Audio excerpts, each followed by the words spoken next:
Hello everyone and welcome back to the channel. Today we're going to start the assembly process of a small block Chevy, a 355, for a totally rad 1979 Camaro Z28 for an awesome dude named Gary.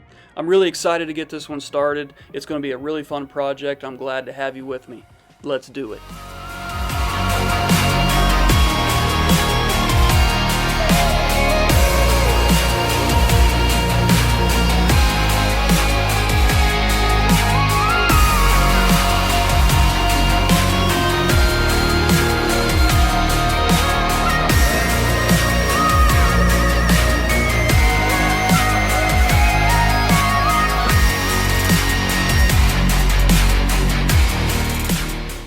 Okay, so we're going to install the crankshaft. I have already set the end thrust on this crank. I did have to machine down the thrust bearing itself on just the front side, which I like to do. This is a stick shift car, so I like it to be between 5 and 7 thousandths. It's right at 5.5.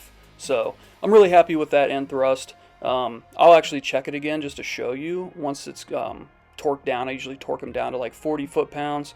Double check it, make sure everything looks good before I do my final torque. So I'm actually just doing the final assembly, light coating engine oil on all the threads. I'm going ahead and putting my RTV sealant on the main seal area.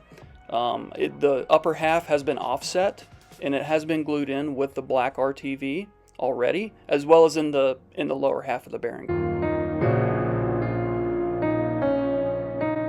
You can kind of see in the background there that I'm using Pen grade 30 weight break-in oil. This is a retrofit roller cam setup, so that is the engine oil that I'll be using for the break-in process in the first, like, say 500 miles.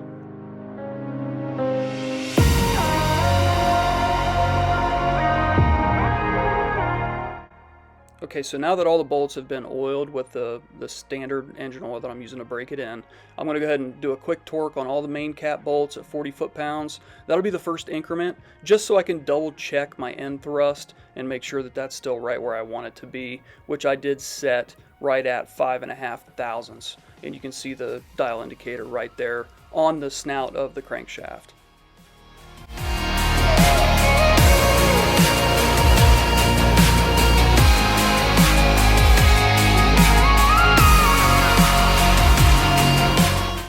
So as you can see there, with the final torque being 70 foot-pounds on the main cap bolts, in this proper sequence as you see on the screen, I do that in 3 steps. So the first one, like I said, was at 40 foot-pounds. The second I do at 60.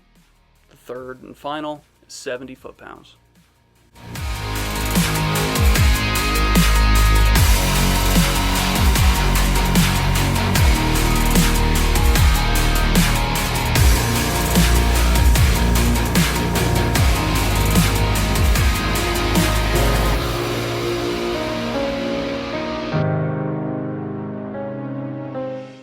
Another thing I like to make a note of is after I torque each main cap bolt, I do like to just move the crankshaft a little bit just to make sure that I don't have any binding or anything strange going on. You could see in the beginning of the video, I do like to tap down each main cap and then hand tighten as far as I can get them to make sure that we don't have any kind of binding. So you can't have that every once in a while with new bearings. But you can see here the crank spins nice and free. I did decide to go ahead and install the oil filter adapter. Please note the orientation that I like to install them. You'll see me kind of indicate here where the oil port comes through the block, and I don't like to block that off with the bypass. So I usually put a little bit of red Loctite. I do not run a gasket, and I do torque these to 10 foot-pounds.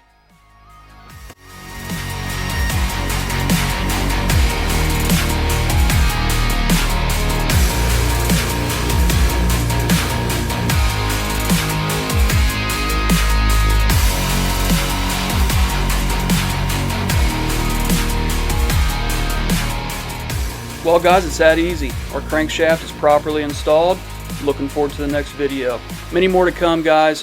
Thank you so much and God bless. Remember, if Doug can do it, you can do it.